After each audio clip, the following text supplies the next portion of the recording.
We're getting a divorce. So, pack your things and leave this place," said my husband. At that moment, our daughter came over and said, "Divorce? That's a funny thing to say, Dad." "What? Tracy, are you trying to stop me, too?" "Of course not. But are you okay with all the trouble you'll be in if we get divorced?" "Huh? What are you talking about?" My husband looked confused. The daughter had spoken for me. Then, I continued. "If you get a divorce, you'll be burdened with debt. My name is Katie, a 48-year-old nurse. My husband Ryan and I are the same age, and we live with our daughter Tracy, who is in her 3rd year of high school. My family has been running a hospital since my grandfather's time, and my husband works there. Although I am not a doctor, I have worked as a nurse at the same hospital for many years. And now I am in a management position as the vice president. The current president is my father, and as I am an only child, my husband is slated to be the next president.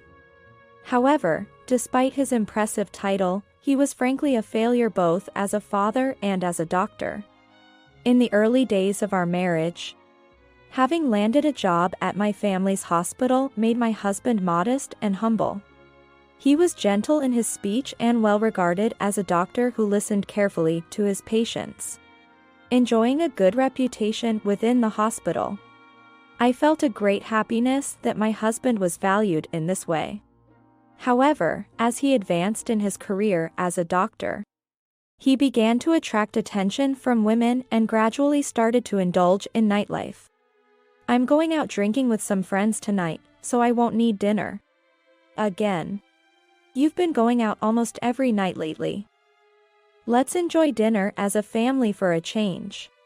Tracy must want to communicate more with her father, too. Understand me. This isn't just a party. My boss is there, and we're discussing the current state of medicine. Well, you wouldn't understand since you're not a doctor. Again, the phrase, "you're not a doctor," was used frequently by my husband to shut down my arguments. And, little by little, his trustworthiness as a doctor began to wane. "I'm the next president. Do as I say." One day, I saw him shouting at a nurse like that. On another day, I heard exchanges that didn't seem like proper consultations. "You have a stomach ache? For now, take this medicine and see how it goes. Next, please." When a patient said, "Wait a minute. I also said my head hurts," he replied with an annoyed, "Ah, all right. I'll also give you some headache medicine then. Take care." This way, he did not listen to the patient's complaints properly. The hospital conducted regular surveys, and most of the complaints received were about Ryan's responses. The hospital's reputation was gradually declining. As one of the managers, I thought I had to do something about Ryan. It seemed that my husband had a complex about my family and relatives. Being able to work as a doctor in this hospital, and having a guaranteed future as the next president, it's all thanks to you, Katie. I'm truly grateful. My husband often expressed such self-deprecating words. His family was a typical salaryman family in the countryside, while mine ran a fairly large hospital. Therefore, when he was drunk, he would sometimes lash out at me with abusive words, fueled by his self-loathing. You probably think of me as a pathetic guy who can't become a president or a doctor on his own, don't you? No, I didn't say anything like that. Lies. You're mocking me, said my husband, slamming the table. Dad, please stop. The daughter, startled by the loud noise, came into the living room. What? You came to mock me, too? No, that's not it. I'm saying stop shouting and hitting things. Quiet. Don't tell your father what to do. Don't take it out on Tracy. She has nothing to do with this. You always gang up on me like this, treating me poorly. But let me tell you something. Sure, without you guys, I couldn't work at the hospital. But remember, without me, there would be no successor to the hospital. If the hospital goes under, you all will become poor in an instant. My husband always silences me by using the fact that he's the only successor as a shield. Indeed, it's true that there's no one else to take over the hospital, so I couldn't talk back. He always justifies his whims and complaints by reminding us that he's the successor. I now realize it was a mistaken belief, but I thought that if he became the president, his self-esteem would be satisfied and he would settle down. So, I chose to endure it. Then, one day, something I never imagined happened. Mom, can I talk to you for a second? What's up, Tracy? You seem so formal. My daughter had just returned from her college preparatory school. And immediately said with a solemn face. My husband was out again today and not at home. This is Dad, right? My daughter said that and showed me the screen of her smartphone. What was displayed was unbelievable. Is this, Dad and one of our hospital's nurses? But who is this child? What my daughter showed me was a certain photo. It was a picture of my husband Ryan, a nurse, and a child. All three walking together looking happy and close. To an outsider, they would look like a happy family. Dad said he had a conference the day before yesterday. And that he was supposed to come back today, right?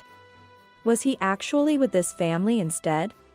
I also thought my daughter's suspicion might be correct. Looking at this photo, it seems he is having an affair with this woman. But, with a nurse from the same hospital of all people. Her name was supposed to be Hannah, and she was still in her early 20s. Pretending to go to conferences or study sessions with seniors. But actually getting involved with someone 20 years younger. I was disgusted and felt chills. And I had reached my limit with my husband, who strutted around doing whatever he wanted because he was the only successor. At that moment, someone came home through the front door. It was my husband. What is this about? I briskly walked to the entrance, thinking it was the perfect timing. Intending to show my husband the evidence photo I borrowed from my daughter's smartphone. Then, an unexpected scene unfolded before my eyes. The very mistress and about a 2-year-old child I just saw in the picture were there. My mind couldn't keep up with this sudden development. Wait, hold on. Why are you here? And the child too. Right, you know Hannah, don't you? She's a nurse at our hospital. Also, this child is mine and Hannah's. What? Well, that's the deal. We're getting a divorce. Wait, what are you suddenly talking about? My husband laughed at me through his nose as I panicked. Huh? What do you mean suddenly? I've always wanted to divorce you. Do you understand how much I've suffered in this house? You and your father have always mocked me, right? I've told you that's not true.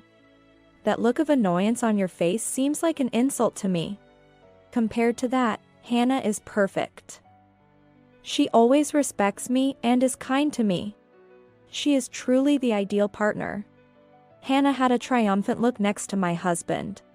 So, pack your things and leave, said my husband.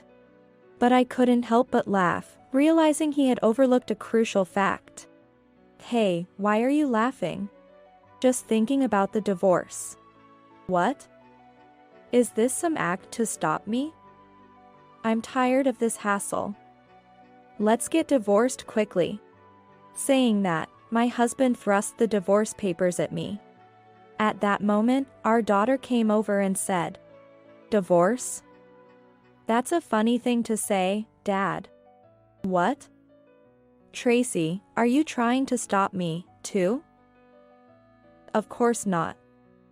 But do you realize how much trouble you'll be in if we get divorced? Huh? What are you talking about? My husband looked confused. My daughter had voiced exactly what I wanted to say. Then, I continued. If you get divorced, you'll be saddled with debt. Saddled with debt? What do you mean?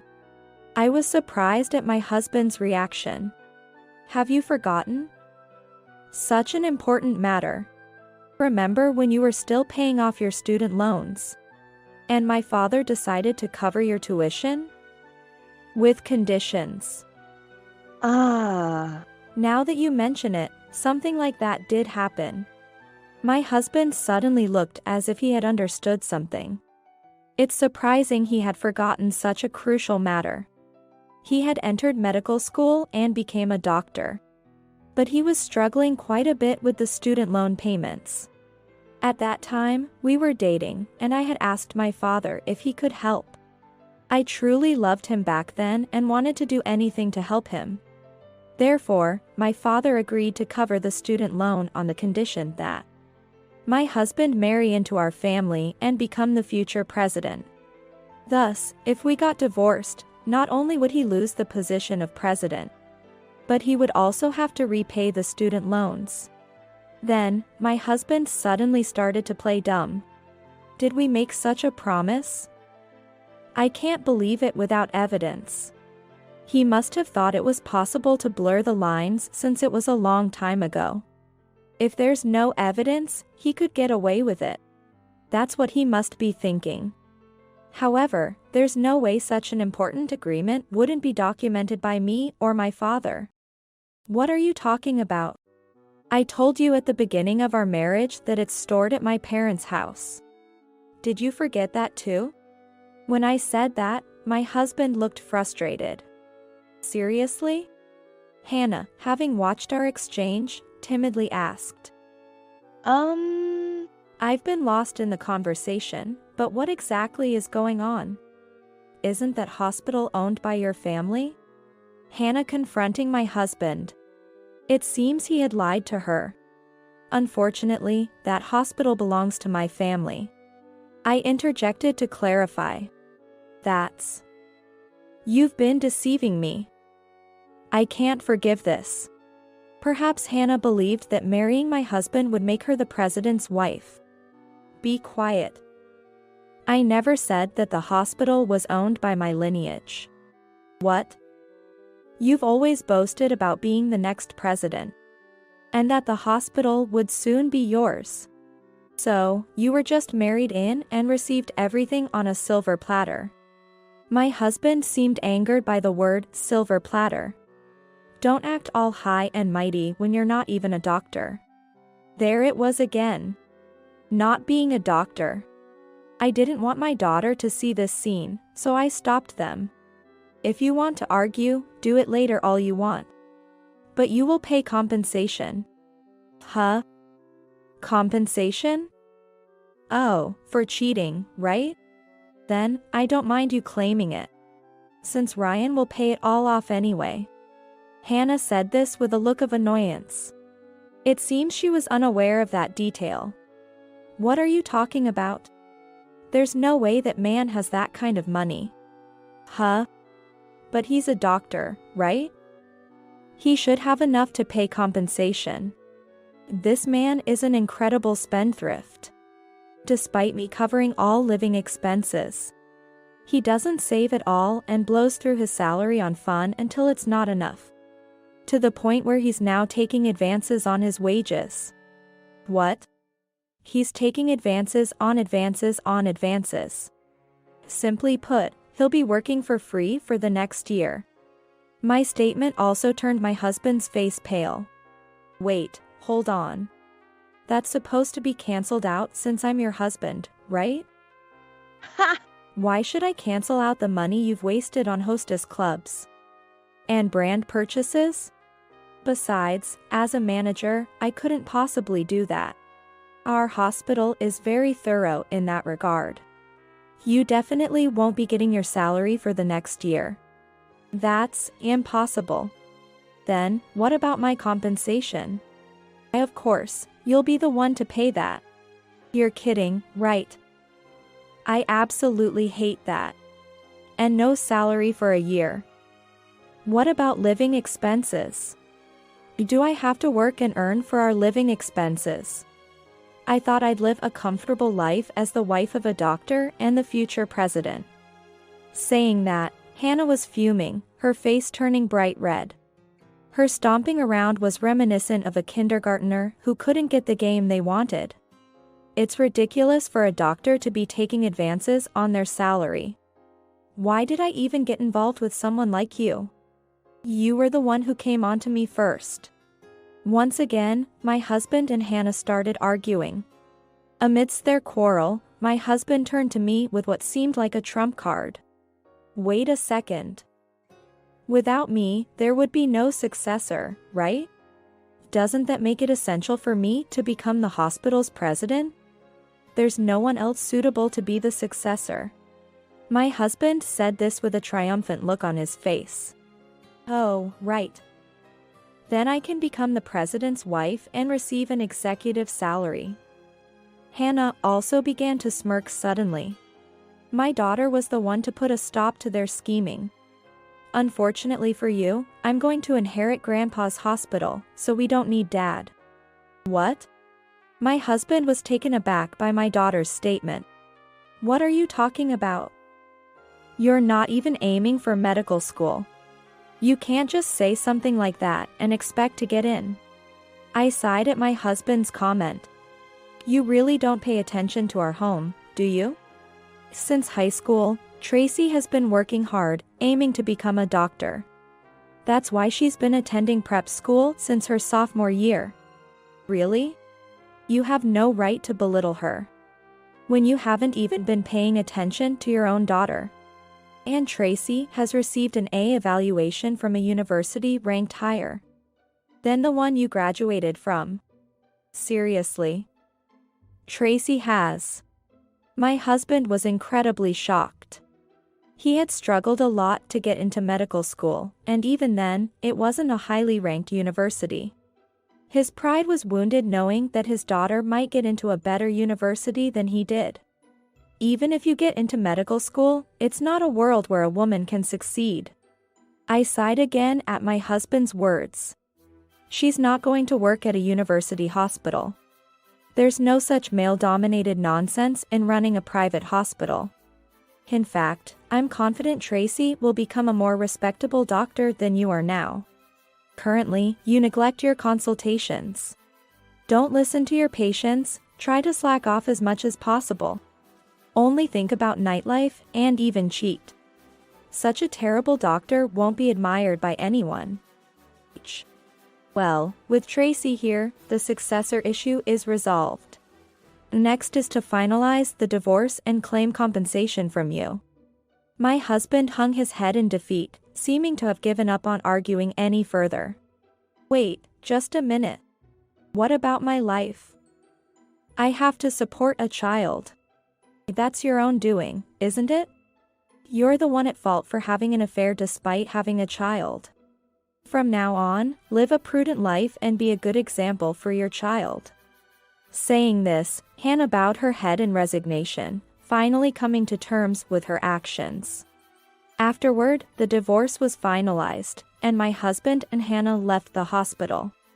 My ex-husband, due to his reputation among patients and the recent events, hasn't been able to find work in any hospital. He's currently juggling multiple part-time jobs, living in a shabby apartment, and focusing on paying off his debts. Hannah, having changed her perspective, is now working hard as a nurse in a different hospital.